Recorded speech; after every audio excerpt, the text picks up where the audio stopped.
하나님은 살아계십니다. 살아계신 주님께서 우리를 다시 시작할 힘과 은혜와 능력 주실 줄 믿습니다. 이제 5월은 보통 가정의 달이라고 하잖아요. 이 가정은 우리에 속한 육신의 가정이기도 하고 하나님 안에서의 성도들의 모습이기도 합니다. 관계가 좋아야 행복하다라는 말이 있어요. 이제 우리 주변 분들과 함께 인사 나눌 때 관계가 좋아야 행복합니다. 이렇게 인사하도록 하겠습니다. 네, 좋습니다. 그렇게 말 안 한 것 같은데. 에 이렇게 한 것 같은데. 좋아요. 할 때까지 반복해서 시키도록 하겠습니다. 미국 하버드 대학, 우리 가장 세계에서 좋은 학교라고 하는 하버드 대학에서 1938년, 거의 100년 가까이 80년 전이죠.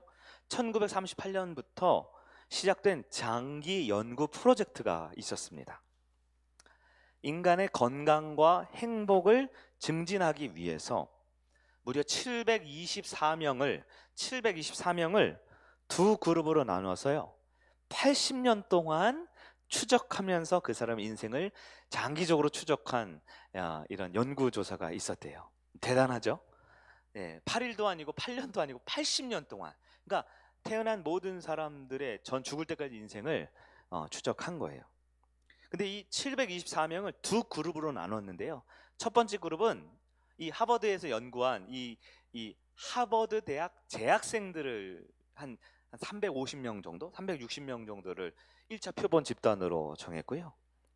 인근에 있는 보스턴 외곽에 있는 빈민촌에 사는 사람들을 두 번째 그룹으로 잡았대요. 그러니까 굉장히 좀 우리가 사람의 눈으로 보기에 사회적으로나 아니면 가정 모습이나 여러 가지 면에서 교육적인 면에서 극 상반되는 두 그룹이죠. 전 세계에서 가장 유능한 그 대학에 다니는 사람들 350명과 그 빈민촌에 사는 어린 소년, 청소년들을 350명 정도를 이렇게 두 그룹으로 80년 동안 아주 많은 비용과 많은 에너지를 들여서 특히 연구팀이요 4대에 걸쳐서 이렇게 4번 바뀔 정도로 긴 연구 결과를 했대요. 연구 목표는 이것입니다. 인간의 행복은 어디서 오는가? 인간은 과연 어디서 행복할 것인가? 그리고 예상 결과가 있잖아요. 모든 이 연구에는 이럴 것이라는 가설이 있는데요. 무엇이 인간을 행복하게 하는가? 가장 대표적인 게 이제 직업적 성취도. 어떤 직업을 얻느냐, 또는 인생에서 어떤 빛나는 성공을 경험했느냐, 혹은 많은 유명한 사람이 되고 인기를 많이 얻는 이런 객관적 지표가 있느냐, 혹은 가장 쉬운 많은 물질적 부의 성공을 이루었느냐, 이런 것들을 가설을 했는데 실제로 이 730명에 가까운 사람들에게 행복한 인생을 결정하는 실제적인 결과는 전혀 그렇지 않았다라는 거예요. 행복에 가장 큰 영향을 준 것이 무엇이냐? 네, 대부분의 사람들이 최상위로 평가한 것이 무엇이냐면 바로 관계라는 것이었습니다. 관계. 특별히 예측한 결과에서는 1, 2, 3위가 뭐냐? 돈, 직업, 성공이었는데요. 물질적 부 혹은 직업적 성취 혹은 인생에 있어서 어떤 성공한 어떤 가치들이 1, 2, 3위로 예상했지만 1, 2, 3위는요. 첫 번째는 가족과의 관계, 두 번째는 가장 친한 친구들과의 관계, 세 번째는 사회 공동체적 관계, 즉 사교 모임이나 아니면 교회 활동이나 이런 종교 모임이나 이런 사회적 관계들에 대한 만족도가 행복의 1, 2, 3위로 영향을 주었다라는 거예요. 이 연구 결과는 한마디로 이렇게 평가할 수 있어요. 지금 내가 맺고 있는 관계들이 나의 미래의 행복과 직결된다라는 것이지요. 지금 내가 어떤 관계를 맺고 있느냐, 내가 얼마나 돈을 벌고 얼마나 직업적 성취를 이루고 내가 얼마나 많은 돈과 부와 명예를 얻고 있느냐가 나를 행복하게 해주는 게 아니라 내가 지금 어떤 관계들을 매일매일 만나는 관계들이 어떠냐에 따라서 미래의 행복이 가장 크게 결정한다라는 것이지요. 기독교는 본질적으로 공동체로 부름받은 모임입니다. 그래서 초대교회 가장 유명한 어거스틴이라는 사람은 교회를 떠나서는 구원이 없다라고 말할 정도였어요. 교회라는 공동체를 떠나서는, 교회 밖에는 구원이 없다라고 말할 정도였습니다. 예수님께서는 우리를 한 성도로 우리를 부르셔서 예수님의 제자로 만드시고요. 또한 제자된 우리 성도들의 모임을 예수님과 한 몸이 되게 하심으로 교회를 세우셨습니다. 교회는 진정한 친구가 만들어지는 것이고, 진정한 동역자가 만들어지는 것이고, 진정한 가족이 되는 것, 그것이 바로 교회의 모습이라는 거죠. 그래서 어떤 신학자는 말합니다. 구원받은 걸 어떻게 할 수 있느냐? 구원받은 것은 이 내적인, 이 영적인 내면의 확신이나 내면의 어떤 충만함도 있겠지만, 이것보다 더 확실한 구원의 증거는 그 사람이 지금 교회 안에서 어떤 관계의 열매를 맺느냐를 보면 구원에 대한 가장 확실한 증표가 될 수 있다라는 해석을 내놓기도 했습니다. 제가 요즘 즐겨보는 책의 저자인 하워드 스나이더라는 분이 있는데요. 이분이 이게 교회 갱신과 성장의 대가라는 분인데요. 그분이 이렇게 말했어요. 오늘날 교회, 즉 기독교의 가장 큰 적이 무엇이냐?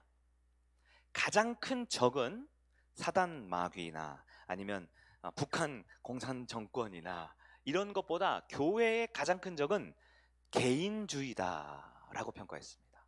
개인주의. 교회는 인격적으로, 즉 인격의 사람들이 모인 연합체의 성격을 가지고 있죠. 본질적 특성은요, 하나됨이라는, 모여서 공동체를 이룬다라는 특징이 바로 교회의 가장 본질이라는 거예요. 즉 다시 말해 혼자서는 교회라고 할 수가 없습니다. 홀로 되어서는 교회라고 할 수가 없는 것이지요. 이 말은 혼자가 아니라는 건 뭘까요? 여러 사람이 많이 모인다? 아니죠. 단지 모이는 것이 교회가 아니죠. 그 안에 서로 존중하고 배려하고 이해하고 하나됨이 필요한데요. 이런 것이 없으면 진정한 교회가 될 수 없고 진정한 기독교인을 살 수 없다라는 것이죠. 여러분, 나는 참 그리스도인이 맞습니까? 만약에 내가 진짜 그리스도인이라는 자기 정체성을 가진다면 아마 분명 어떤 공동체에 속해 있을 거예요. 목장이든 아니면 뭐 사역팀이든 아니면 교회 예배 공동체는 공동체에 속해 있을 거예요. 문제는 그리스도인은 반드시 공동체 안에 들어가게 돼 있는데요. 홀로 할 수 없으니까 문제는 오늘의 말씀해 주는 이거죠. 문제는 과연 어떤 관계의 공동체이냐 이거죠. 단지 일주일에 한 번 만나서 어색하게 목사님 인사시킬 때 이렇게 하는 그런 관계로 끝나는 것이냐, 아니면 더 깊은 관계가 있느냐라는 것이죠. 교회는 그저 천국에 가기 위해 구원의 방주에 타는 것, 그 이상의 의미가 있습니다. 교회는 이 성경 말씀을 더 배우고 예수님 잘 따르기 위한 그런 어떤 문화센터, 예수를 잘 따르기 위한 특별 강좌, 이거 이상의 의미가 있어요. 교회는 단지 하나님을 믿는 사람들이란 이유로 모여있는 어떤 취미 활동반, 그 이상의 의미가 있습니다. 성경은 교회를 뭐라고 가르칩니까? 여러 유비들이 나오지만 첫 번째로 성경은 교회를 하나님의 지배, 한 권속이라고 말합니다. 쉽게 말해 한 가족에 사는 식구들이라는 거죠. 또 다른 비유로는 교회는 예수님을 머리로 한 몸이다라고 말합니다. 한 지체다라는 것이죠. 교회는 포도나무에 붙어있는 가지다라는 거예요. 여러 비유들이 나오지만 공통적으로 뭐냐면 교회는 두 가지입니다. 첫째, 예수님과 결합이 되어야 되고요. 이것으로 끝이 아닙니다. 예수님과 결합된 한 개인이 아니라 예수님과 연합되어 있기 때문에 성도들 개개인은 다 하나의 공동체를 이루는 것이 바로 교회의 본질적 특성이다라는 거예요. 오늘은 우리가 다시 시작이라는 주제로 세 번째 말씀을 보고 있는데요. 다시 시작 세 번째로 사이가 좋아야 행복하다라는 아주 기본적이면서도 중요한 원리를 한번 살펴보려고 합니다. 여러분, 왜 사이가 좋아야 행복할까요? 네, 우리가 오늘 첫 번째 살펴볼 주제는요, 관계가 좋으면요 몸도 건강하다라는 거예요. 관계가 좋으면 몸도 건강하다라는 거예요. 제가 말씀 중에 이 예화를 많이 안 드는데 오늘은 좀 이 말씀을 위해서 좀 몇 가지 예화를 찾아봤어요. 이것도 미국 얘기인데요. 죄송해요. 미국 동부의 펜실베니아에 로세토라는 작은 마을이 있어요. 로세토. 20세기 초에 미국의 이민 열풍이 불 때 이탈리아 이민자들이 한꺼번에 몰려서 이탈리아 이민자들의 그런 도시를, 정착지를 만들었는데요. 이 로세토라는 마을의 특징은 마을 사람들끼리 서로 굉장히 친한 마을로 아주 유명합니다. 그 당시 뉴스에 나왔는데요. 미국에서 내가 어떤 일로 100m를 걸어갈 때 100m를 걸어갈 때 가장 많이 인사를 하는 동네로 이 로세토라는 동네가 신문에 나올 정도로 아주 서로 친하고 친밀감 있고 서로 친척의 이웃의 가족 공동체처럼 잘 지내는 마을로 유명했습니다. 근데 이 로세토라는 마을에 또 다른 특징이 한 가지 있었는데요. 뭐냐면 바로 이 마을은 심장병. 그 당시 19세기 중반에 미국 사람들이 굉장히 이제 패스트푸드 열풍이 일고 막 술과 마약과 여러 이런 주변 환경 요소 때문에 당시 미국 사람들이 심장병으로 사망하는 경우가 굉장히 많았는데요. 이 로세토 마을은요, 미국 전체 평균에 비해서 반의 반도 안 되는 심장병 사망으로 죽는 사람들의 비율이 반의 반도 안 됐다라는 거예요.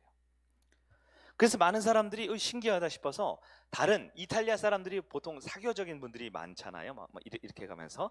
근데 다른 이탈리아 정착지에 비해서도 반 이하로 낮다라는 거예요. 그래서 사람들이 이 사회학자들이 막 연구를 하는데요. 로세토 마을 사람들이 건강한 이유가 무엇이냐? 근데 알아보니까요. 다른 마을보다 술을 더 많이 마시더래요. 다른 마을보다 담배나 아니면 마약 혹은 비만 환자들도 굉장히 많았다라는 거예요. 그런데 심장병으로 사망하는 비율이 반의 반도 안 되는 그 이유가 뭘까? 그래서요.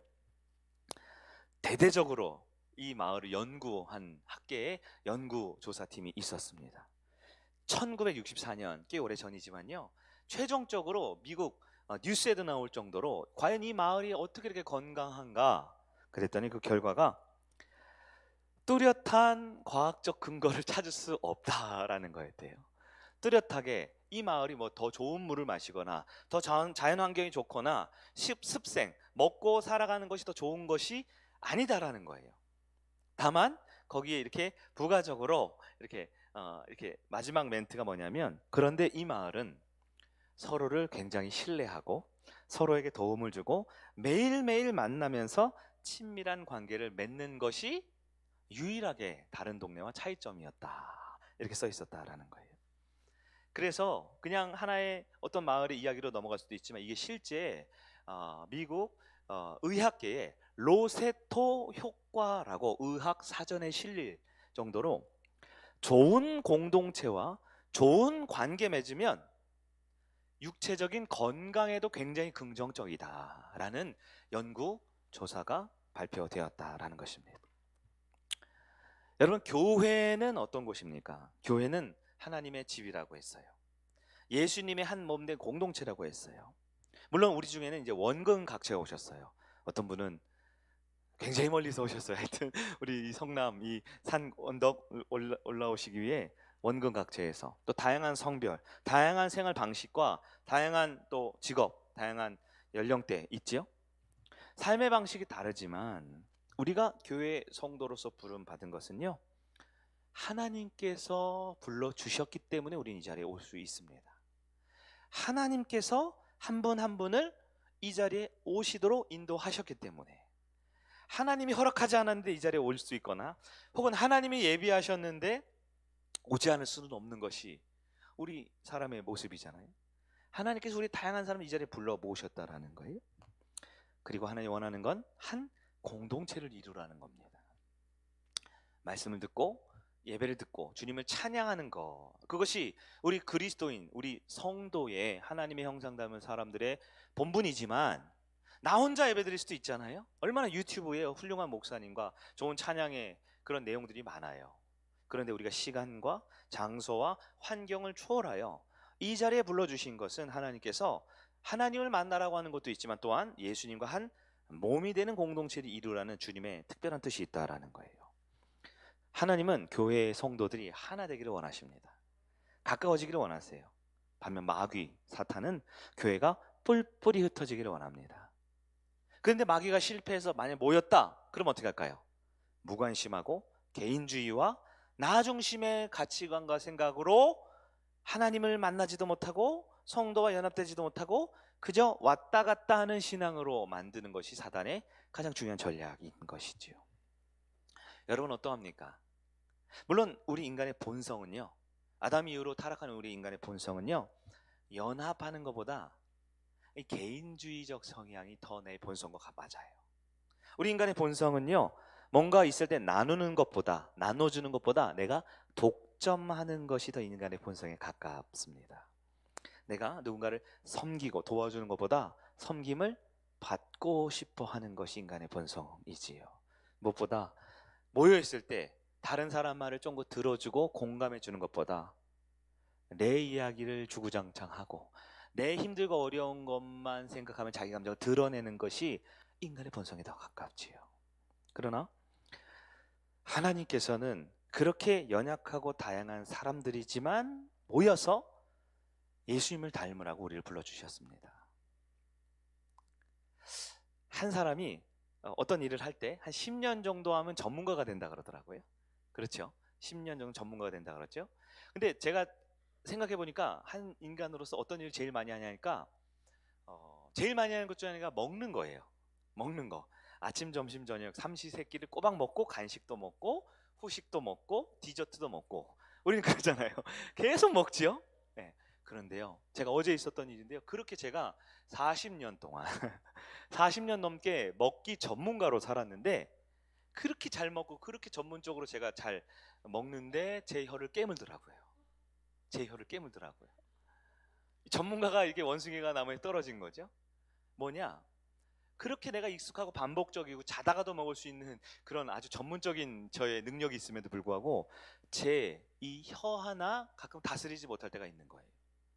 다른 걸 보면요, 우리가 매일 들여다보는 게 내 마음이지요, 내 감정이지요, 내 생각.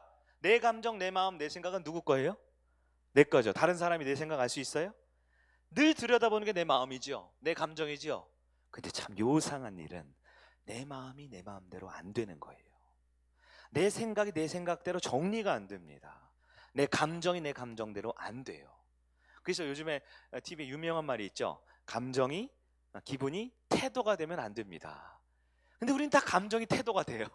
기분대로 내키는 대로 살지요. 그렇게 하지 않아야 된다는 걸 모르는 게 아니지요. 무슨 말씀 드리고 싶냐면 이 내 새치어 늘 먹는 내 혀도 내 마음대로 안 되고 내 마음, 감정, 생각 내 마음대로 안 되는데요, 이 옆에 있는 분들 쳐다보지 마세요. 옆에 있는 분들 내 마음대로 됩니까? 내 앞에 있는 그 인간이 내 뜻대로 해줍니까? 안 되지요. 내 마음대로 쏙 드는 사람은요, 내 배 아파 낳은 내 아들, 딸도 내 마음대로 안 돼요.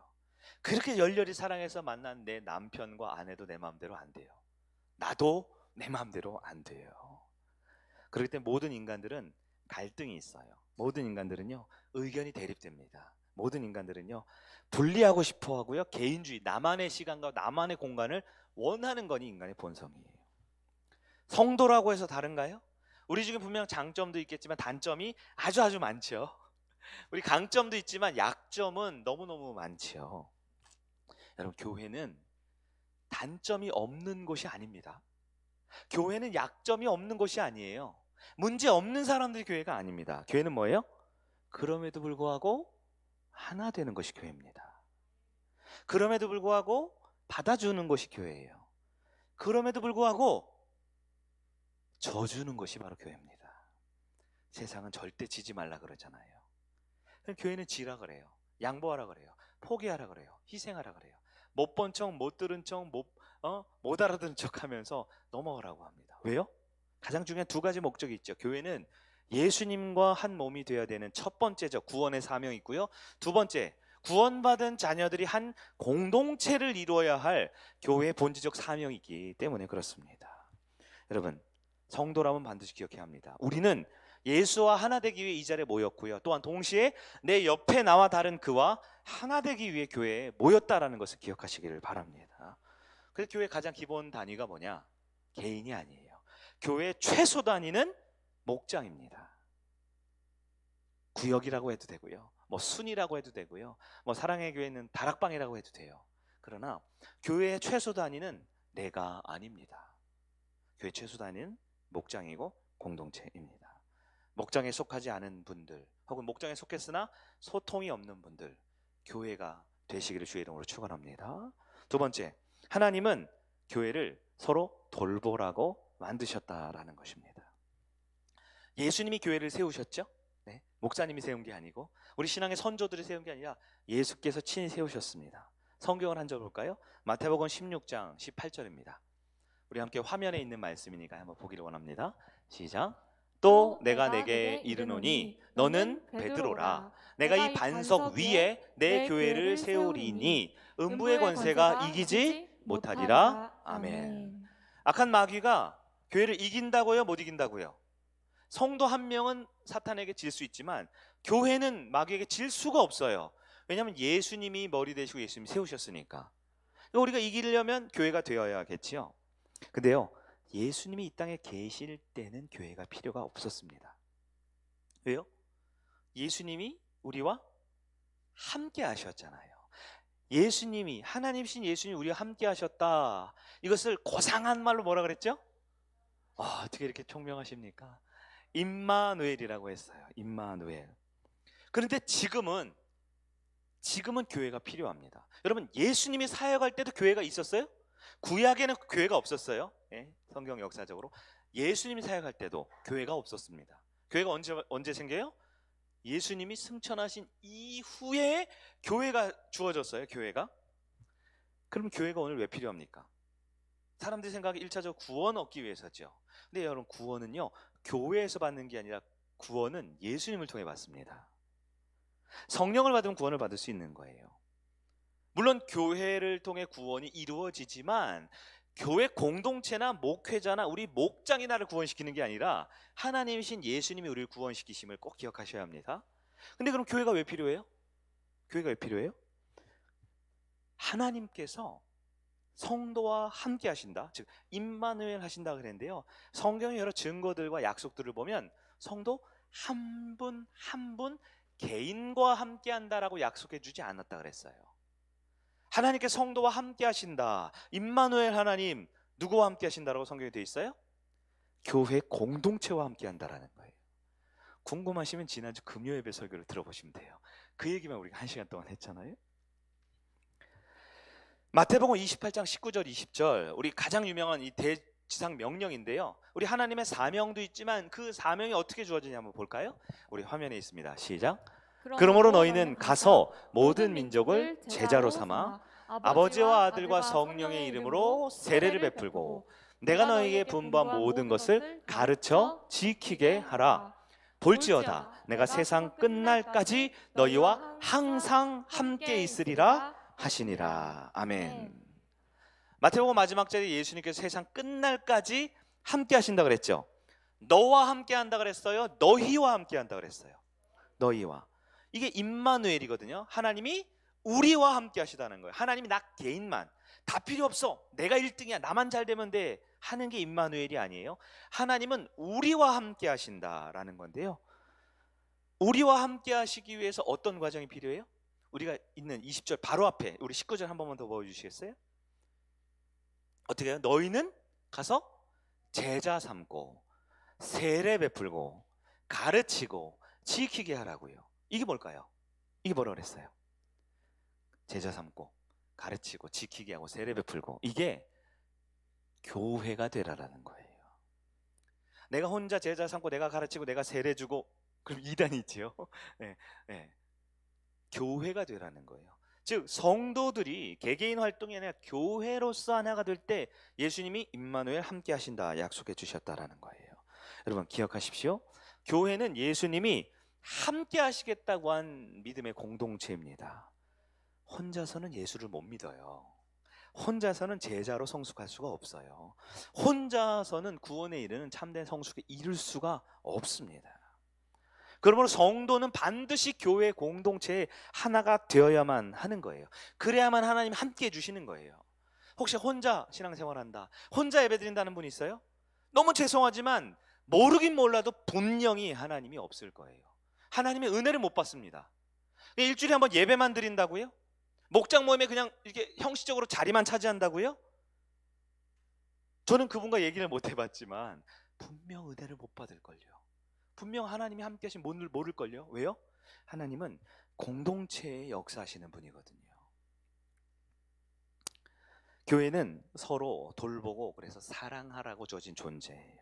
왜냐하면 우리는 죄인이기 때문에 스스로의 능력은 구원받지 못함을 서로 영적 거울이 되어주라는 것이지요. 여러분, 책임 있는 관계라는 것이 바로 이것입니다. 교회 한 성도가 된다라는 것은 서로에게 책임이 있어요. 서로를 돌봐야 합니다. 서로의 아픔과 상처와 눈물이 되지만 또한 그것을 치유하고 회복하고 함께 안아주는 관계가 되어야 하는 겁니다. 이것이 바로 진실한 관계죠. 진실한 관계가 바로 교회입니다. 성숙한 관계가 교회라고 말하지 않아요. 완전한 관계가 교회라고 말하지 않아요. 어느 것보다 승리하고 성공하고 잘나고 멋진 곳이 교회라고 말하지 않아요. 교회는 진실한 관계입니다. 서로 약하니까요. 서로 부족하니까요. 이때 교회가 아주 중요한 것 중에 하나는 본질적인 영역에서는 타협하거나 양보해서는 안 돼요. 본질이 뭘까요? 교회의 본질이 뭐예요? 성도의 본질이 뭐예요? 신앙생활의 본질이 뭐예요? 답은 하나님이지요. 교회의 본질은 하나님이고요. 신앙생활의 본질은 하나님이고요. 성도라는 본질은 하나님이 중심이 되어야 합니다. 심지어 오죽하면 조금 조심스럽지만 성경도 본질이 아니에요. 성경에 있는 하나님이 본질이지요. 성경이 본질로 삼았던 바리새인들이라고 아세요? 그 사람 성경을 달달 외우잖아요. 근데 하나님이신 예수님 몰라요. 자기들이 죽였어요. 여러분, 믿음이 본질인가요? 오늘날 여러분 실제 살면서 이 믿음이라는 이유로 얼마나 많은 사람들이 상처를 주고 상처를 받습니까? 나는 믿음이 있으니까 교회 가야 돼 하면서 얼마나 많은 우리 가족들과 자식들과 우리 주변의 사람들에게 또 다른 상처를 줘가면서 나는 내 믿음이라는 그 근거를 대면서 힘들어합니까? 물론 믿음의 요소가 있지만 불완전한 믿음이지요. 하나님은 가족 버리고 예배드리라고 하는 하나님이겠어요? 예? 예? 자식들 밤 굶겨가면서 교회 성도들 밥 차려주라는 게 하나님이겠어요? 내 생각으로 가득 찬 그 불완전한 믿음이요, 내 마음대로 해석하는 그 성경이라는 기준이요, 우리의 기준이 될 수 없는 거예요. 교회의 본질은 언제나 살아계신 하나님입니다. 우린 그 하나님을 볼 수 없기 때문에 성경을 봐야 되고, 우린 그 하나님을 알기 위해 믿음이 필요한 것이지요. 교회도요, 목사도요, 공동체도요, 가장 중요한 건 교회의 본질은, 성도의 본질은, 신앙의 본질은 하나님임을 놓치지 않으려 여러분들에게 바랍니다. 그래서 우리 중심에 언제나 하나님이 있어야 되지요. 그런데요, 진짜 하고 싶은 얘기는 오늘 말씀이 이거죠. 그 본질이 아닌 이상은 교회는 수용해 줄 수 있어야 돼요. 용납해 줄 수 있어야 돼요. 본질은 타협해서는 안 되지만 본질이 아닌 영역은 좀 져줘야 되는 게 교회라는 거예요. 좀 품어줘야 되는 게 교회라는 거예요. 서로 왜요? 하나 되는 것이 교회 본질이니까요. 그래서 교회는요, 이 진리라는 요소와 사랑이라는 가장 중요한 기독교의 두 가지 본질이 잘 용합된 것이 교회입니다. 진리만 가지고는요, 사람을 상처내고 죽일 수 있지요. 사랑만 가지고는요, 교회가 참교회의 본질을 잃어버릴 수가 있어요. 여러분, 오늘날 교회는 어떠합니까? 오늘날 교회는요, 본질적으로 잘못되어 있는 부분에 너도 나도 침묵을 하고 있어요. 하나님이 아닌 교회가 중요하다, 건물이 중요하다, 성경이 중요하다, 믿음이 중요하다, 하나님이 아닌 다른 것들에 대해서는 침묵합니다.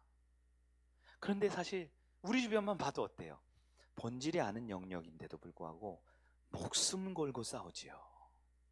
내 생각과 내가 주장하는 것과 내 유익을 위해서 얼마나 우리는 많이 싸웁니까? 멀리 보지 말고 내 모습과 우리 목장만 한번 보세요. 우리가 화를 내기도 하고 소리칠 수도 있지요.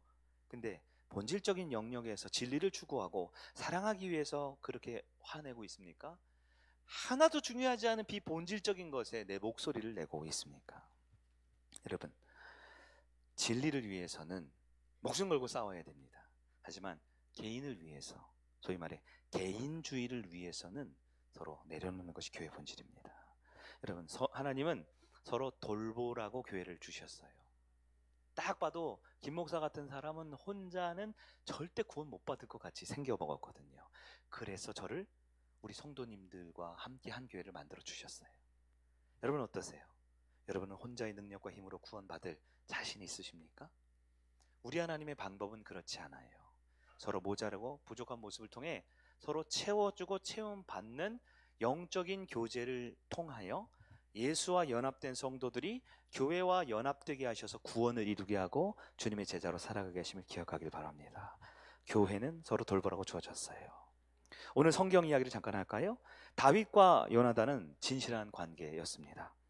본문 속 다윗과 요나단은 근데 사실 우정을 나누기에는 굉장히 불가능한 관계였어요. 왜냐하면 여러분 요나단 있죠? 사울 왕의 아들 요나단은 왕위 계승자입니다. 다음 왕이 될 사람이겠죠? 그러면 다윗은요? 다윗은 하나님의 기름 부음 받은 자예요. 누가 왕이 돼야 될까요? 둘 다 이유가 있지요. 그 나라의 최고 권력을 갖기 위해 한 명은 핏줄이 왕위 계승자고요. 한 명은 하나님이 기름 부어줬어요. 이 두 사람 필연적으로 경쟁할 수밖에 없는 관계입니다. 둘 중에 하늘 아래 왕은 한 명밖에 없으니까요. 오늘 보면 1절을 다시 한번 읽어볼까요? 우리 사무엘상 18장 1절입니다. 다시 한번 읽어봅니다. 시작. 다윗이 사울에게 말하기를 마침에 요나단의 마음이 다윗의 마음과 하나가 되어 요나단이 그를 자기 생명같이 사랑하느니라. 아멘. 요나단이 다윗을 어떻게 했다고요? 생명같이 사랑했다라는 거예요. 사랑했다. 좋죠? 근데 여러분 사랑하기 위해서 그 전에 한 게 있어요. 뭐예요? 다윗과 마음이 하나가 됐다라는 겁니다. 우리는 보통 사랑했다라는 것을 감정으로 이해하기 때문에 진짜 좋은 우정관계였네 라고 우리도 그런 우정관계 맺자 그리고 한 달도 안 돼서 깨지고 삐지고 상처받고 당파짓고 서로 미워하잖아요. 사랑이라는 것은 그냥 주어지지 않고요. 먼저 하나됨이라는 과정이 필요합니다. 하나가 됐기 때문에 사랑의 열매가 있는 것이지요. 여러분 교회가 서로 사랑해야 합니까? 그러기 위해서 먼저 하나가 돼야 돼요. 사랑의 열매가 있기를 원합니까? 그러면 먼저 그 사람한테 내가 이거 하나 또 주지 뭐 미운 놈 떡 하나 더 주지 뭐 하는 식으로 준다고 해서 사랑이 되는 게 아니에요. 사랑은 결과입니다. 본질은 하나됨이 필요한 거죠.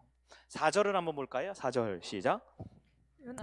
요나단이 자기가 입었던 겉옷을 벗어 다윗에게 주었고 자기 군복과 칼과 활과 띠도 그리하였더라. 아멘. 이건 굉장히 중요한 이 의미가 있어요.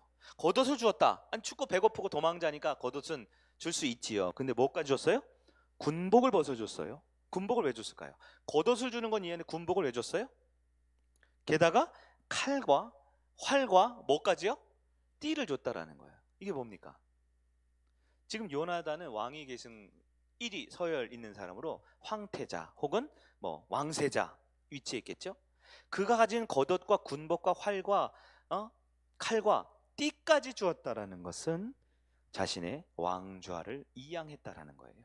자신의 왕권을 주었다라는 겁니다. 왜냐하면 권력보다 더 중요한 게 있기 때문이에요. 요나단에게는 권력보다 더 중요한 관계가 있었기 때문입니다. 이 본문을 보면서 야, 참 요나단 참 사람 속도 없지. 이렇게 아무거나 막 주냐 생각하기 쉽지요. 요나단이 그렇지 않아요. 누구보다 똑똑하고 누구보다 야무집니다. 누구보다 용맹하고요. 블레셋과 전투에서 소수로 적의 대군을 물리친 실제 전투의 능력이 있는 사람이에요. 요나단이 멍청한 사람이 아닙니다. 그런데요, 그 무엇보다 권력보다 뭐가 더 중요해요? 관계, 사이가 더 중요한 거죠. 그의 아버지 사울은요, 그 권력을 위해 자기의 사위를 죽이려까지 했던 사람이에요. 역사상 성경상 최고의 우정으로 꼽히는 다윗과 요나단, 이들의 모습은요 우리 교회의 성도들의 아주 중요한 모델이 될 수 있습니다. 진실한 관계는 어떤 문제도 상황도 어려움도 뛰어넘을 수 있다라는 것을 보여주고 있잖아요. 설령 그들이 갖고 있는 문제가 뭐예요? 왕위 계승이라는 아주 중요한, 이거보다 더 강력하고 힘 있는 동기부여가 어디 있어요? 서로 미워할, 동기부여할 만한 요소가 어디 있어요? 그럼에도 불구하고 진실한 관계는 그 역경도 뛰어넘었다라는 겁니다. 여러분, 교회 공동체가 서로 하나 되려면, 사랑하려면 먼저 선행돼야 되는 게 있다라는 거예요. 뭘까요? 마음이 하나 되는 겁니다. 하나님은 교회를 우리 성도들 부르셨어요. 하나님 앞에 잘난 척하면 안 돼요. 내 힘으로 왔다고요? 내가 택시 타고 왔다고요? 내 마음대로 왔다고요? 아니요. 하나님이 부르지 않고 어떻게 거룩한 주님의 집에 올 수 있습니까? 하나님이 허락하지 않으면 우리는 교회 안에 하나가 될 수 없지요. 여러분, 우리가 부모를 결정할 수 없잖아요. 바꾸고 싶으세요? 부모를 바꾸고 싶으세요? 성별이나 내 이 생겨먹은 외모 키 바꿀 수 없지요. 마찬가지로요, 이것은 하나님께서 우리에게 변동 불가하게 주신 하나님의 주권적인 영역인 것처럼요, 교회도 그러합니다. 교회로서 한 공동체가 됐다라는 것은 하나님의 계획입니다. 사람이 하나님의 뜻을 어길 수 없고요, 하나님이 짝지어 주신 것을 사람이 갈라설 수 없다라고 그랬어요. 우리 교회가 더 행복하고 좋은 교회가 되려면 주님의 선택과 주님의 계획대로 우리는 하나가 되어야 한다라는 겁니다. 하나님 지금도 성도에게 요구합니다. 이미 너희는 하나고 이미 우리는 한 가족이기 때문에 결정해야죠. 더 진실하게 하나 되기 위해서 선택하고 애쓸 것이냐, 아니면 여전히 내 개인주의적인 삶의 취향과 가치관대로 나만 생각하며 살 것이냐. 진정한 행복은, 진정한 의미는 하나님이 주신 가족 공동체에 대한 내 결정이 되는 것입니다. 끝으로 진실하고 건강한 관계를 위해 적용점을 몇 가지 생각해 보았어요. 원래 설교에서 마치려고 했는데요, 우리가 말씀만 가족 공동체 하나됨 듣지 말고 실제적으로 교회 안에 우리 기준을 몇 가지 정해봤으면 좋겠어요. 첫째는 진실한 건강한 관계를 위해서 어떻게 되냐. 첫째는 소그룹에 참여해야 합니다. 소그룹. 공동체 행복한 관계의 시작 최소 단위가 뭐예요? 목장이라 그래요. 소그룹이라 그랬어요. 물론 우리는 예배에 은혜를 받을 수 있지요. 그럼 예배 은혜를 받는 것도 중요하지만 우리는 사람이고 우리는 공동체 인간으로서 부름받았기 때문에 잘 먹고 잘 놀고 잘 사는 것 또한 아주 중요한 주님이 주신 사명이에요. 예배 시간에 먹으면 안 되잖아요. 예배 시간에 놀면 안 되죠. 어디서 먹고 어디서 놀아야 합니까? 그게 바로 작은 교회라고 하는 목장 공동체입니다. 사랑하는 성일 성도 여러분, 반드시 목장에 깊이 소속되고 하나가 될 수 있는 하나님의 계획 가운데 선택을 하길 바랍니다. 두 번째는요, 교회 사역에 동참하셔야 돼요. 사역에 동참하셔야 돼요. 언제 내가 소속감을 느끼고 언제 공동체가 하나가 되냐? 예배?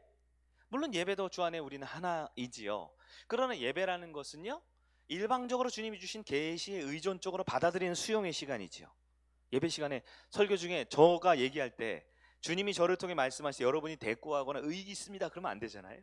수용하는 계시의 영역이 있고요, 그 수용된 것을 나누고 확장하는 영역이 있는데요, 사역에 동참하는 것이 바로 내 믿음, 내 공동체, 내 사랑을 표현하는 과정입니다. 그때 사역에 동참하라는 건요, 내 능력과 시간과 한계를 넘어서서 헌신하고 희생하고 압박감으로 살라는 얘기가 절대 아니겠죠. 절대 아니죠. 그러나 그렇게 압박감과 그렇게 희생과 헌신 운운하면서 아무것도 안 하는 사람들이 너무 많아요. 구더기가 무섭다고 장을 안 담그는 게 아니고요, 구더기도 아닌데도 그냥 압박감이 싫어요, 부담감이 싫어요. 그래서 스스로 교회됨을 포기하는 사람들이 이 시대의 한국교회와 기독교에 너무너무 많다라는 거예요. 왜요? 여전히 그것을 개인주의라고, 기독교 최대 적이라고 말하는 거죠. 나만 생각하는 것, 이게 개인주의고 이기주의 아니겠습니까? 여러분 어떤 사역에 동참하고 있어요?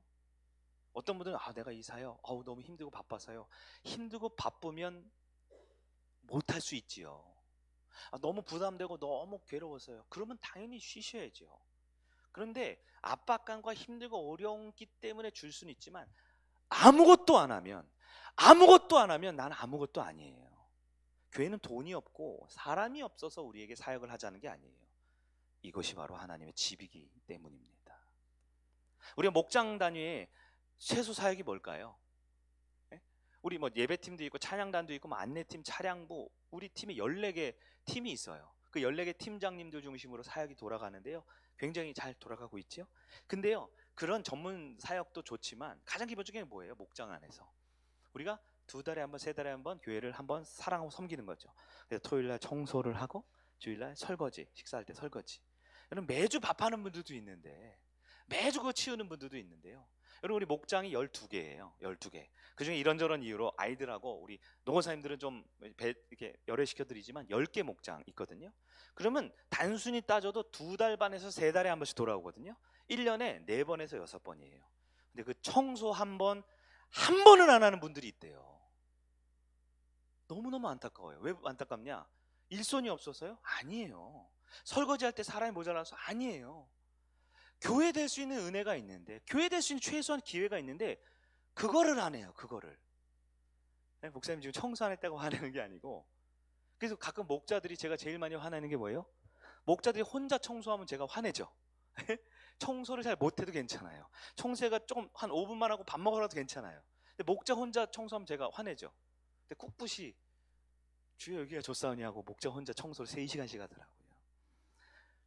여러분, 누군가는 거의 매주 청소하는 것 같아요. 근데 누군가는 전혀 안 해요. 왜 그럴까요?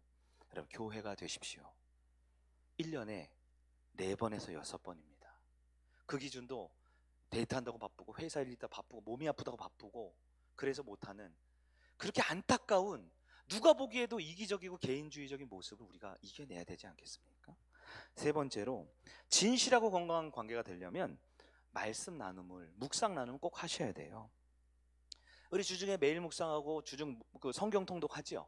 이건요, 목사를 위한 게 아니고요, 교회를 위한 게 아니고요, 주중에서 우리가 어떻게 하나님을 붙들고 살아가는가에 대한 방법론적으로 우리가 제시하는 거예요. 목장에서 가정에서 친한 법과 함께 내가 주중에 나눈 말씀을, 은혜 받은 것을 꼭 나누는 게 필요해요. 나누는 게 필요해요. 왜요? 혼자는 안 되거든요. 많은 분들이 지금 벌써 매일 묵상에 성경 통독 놓은 분들 있죠. 오늘부터 하시면 돼요. 오늘부터. 근데 왜 놔요? 혼자 하니까요. 근데 어떤 목장은요, 지겹도록 목자가 매일 묵상 했니, 성경 읽었니, 나눠봐라 하는 게 있거든요. 이상하게요, 같이 하면 할 수 있어요. 혼자 하면 못해요. 같이 하면 할 수 있어요. 저도 목사지만 우리 주희 주한이가 바쁘면 저도 매일 묵상 못할 때가 있어요. 근데요, 8시 9시면 똑똑똑 주희 주한이 목양실에 친히 왕림하셔서 아빠도 매일 묵상 좀 해야지. 저도 아이들과 함께 1시간 말씀 보고 기도하고 나눔을 합니다. 매일 해요. 매일 해요. 목사지만 제가 매일 묵상 썼지만 한 달 반 만에 보면 저도 은혜 받아요. 주의 말씀이다, 주신 말씀이다, 그리고 주한이에게 주신 말씀이 달라요. 혼자 하면 못하지만 같이 하면 할 수 있어요. 또한 같이 하면요, 은혜가 배가 됩니다. 힘들고 어려운 게 반감될 수 있습니다. 그래서 공동체 말씀이 필요한 거죠. 네 번째로는요, 모일 때마다 중보 기도를 꼭 해야 합니다. 예수님이 말씀하셨어요. 내 집은, 아버지의 집은 뭐 하는 곳이에요? 기도하는 곳이라고 했어요. 교회는 기도하는 곳입니다. 교회만 기도하는 건 아니지만 반드시 성도들은 교회 왔으면 기도하셔야 돼요. 최소 단위가 어디예요? 목장이지요. 여러분, 누구로 탓하는 게 아니에요. 우리 모두에 해당돼요. 여러분, 목장 기도합니까? 기도하죠. 목자가. 기도 제목 나눕니까? 듣죠. 누가요? 목자가. 여러분, 목장 모이면 기도 제목을 말하는 시간이 아니라 기도하는 시간이에요. 기도 제목은 제발 좀 조금만 나누고 기도를 하셔야 돼요. 기도 제목 나누려면 사도의 8촌부터 10년, 20년 전에까지 그냥 자기만 세상에 제일 불쌍한 사람처럼 30분, 40분 얘기하면서 다른 사람 기도 제목 나누면 듣지를 않아요. 왜요? 교회는 기도를 누가 날 위해 해주는 곳인 줄 아는 거예요. 여러분, 기도를 해주는 곳이 아니라 교회는 기도를 하는 곳입니다. 나눔은 줄이시고 기도를 하세요. 목자만 기도하지 마시고 부목자에 시키시고 계속 시키셔야 돼요. 기도는 어떻게 늡니까? 목사님, 저 기도시키지 마세요. 기도가 약해서요. 안 해서 그런 거예요. 안 해서. 저는 마음이 꽁해서 그런 분들은 반드시 꼭 시키죠. 네, 늦게 와도 시키고 태도가 안 좋아도 시키고. 왜요? 그래야만 기도를 하니까요. 여러분, 교회는 기도를 시키는 것이 아니고 기도를 들어주는 게 아니고 기도를 하는 곳입니다. 오늘 목장 모임 바로 적용하세요. 기도 제목은 조금만 바꾸요, 기도를 하세요. 기도를 못해도 그럼 다 시키세요. 교회는 기도하는 곳이지 기도를 들어주는 곳이 아니에요. 목장 나눔할 때 여러분, 안 봐도 알아요. 제가 뭐 이게 위에 목양실에 CCTV와 도청 장치가 다 있잖아요. 목장 모임할 때 기도 제목 나누라고 하면 다 얘기를 하는데 누가 적어요? 여러분, 천재예요?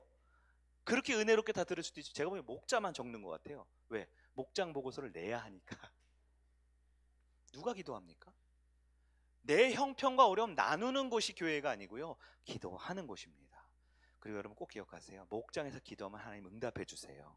예수님이 두세 사람이 문제 가운데 있을 때 문제의 답이 아니라 문제를 주님 앞에 드리면 그곳에 함께 하신다 하셨기 때문입니다. 다섯 번째, 그만할까요? 빨리 할게요.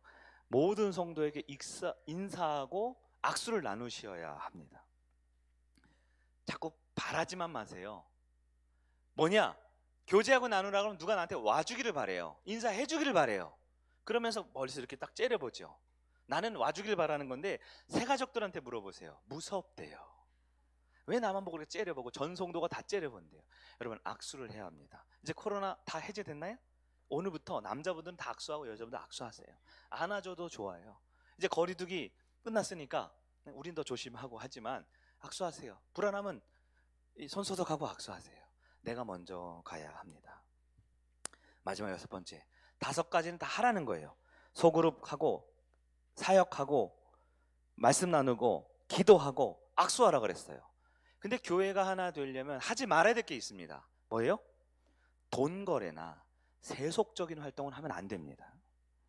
건강한 공동체를 위해서 관계에 위험한 것은, 악은 모양이라도 취하지 말라 그랬어요. 여러분, 결코, 늘 제가 부임 초부터 말했죠, 작은 액수라도 돈 거래를 하지 마세요. 누가 택시에 필요해서 10,000원 필요하면 빌려주지 마시고 그냥 주세요. 그건 돈 거래가 아니죠. 네. 성도를 대상으로 절대 장사 같은 건 해서는 안 됩니다. 물론 교회는 어려우면 도와주죠. 힘든 분들 가서 팔아주죠. 저는 그게 너무 행복하거든요. 근데요, 어렵고 있는 분을 도와주고 도움 줄 수는 있지만 기본적으로 교회는 가족이에요. 가족끼리는 돈 거래 안 합니다. 가족끼리는 상거래 안 합니다. 여러분 기억하세요? 문제가 있으면 간첩 신고하세요.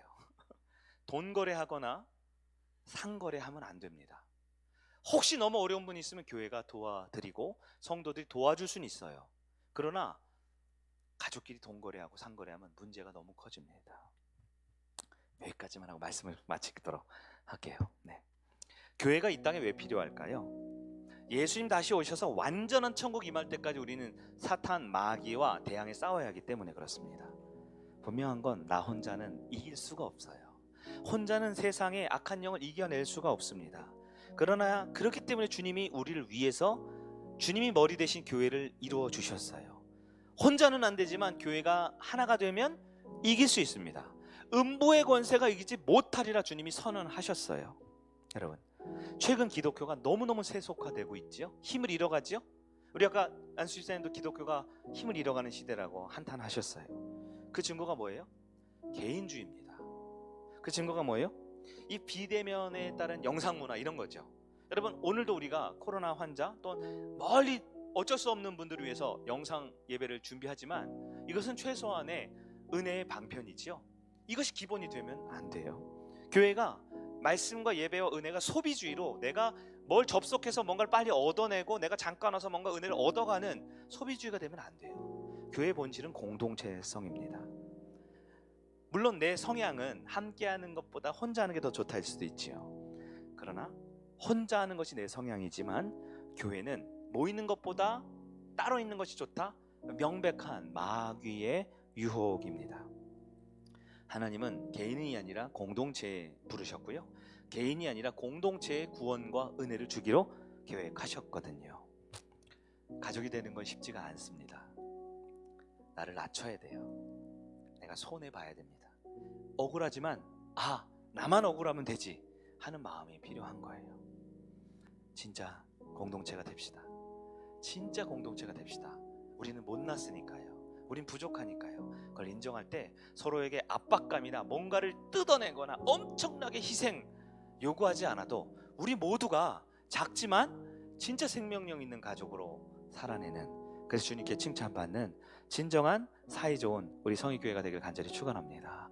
우리 자리에 다 일어나셨으면 좋겠는데요, 오늘은 불을 끄지 말고 요 찬양의 가사를 생각하면서 우리 함께 서로를 또 격려하고 축복하면서 찬양 불러볼까요?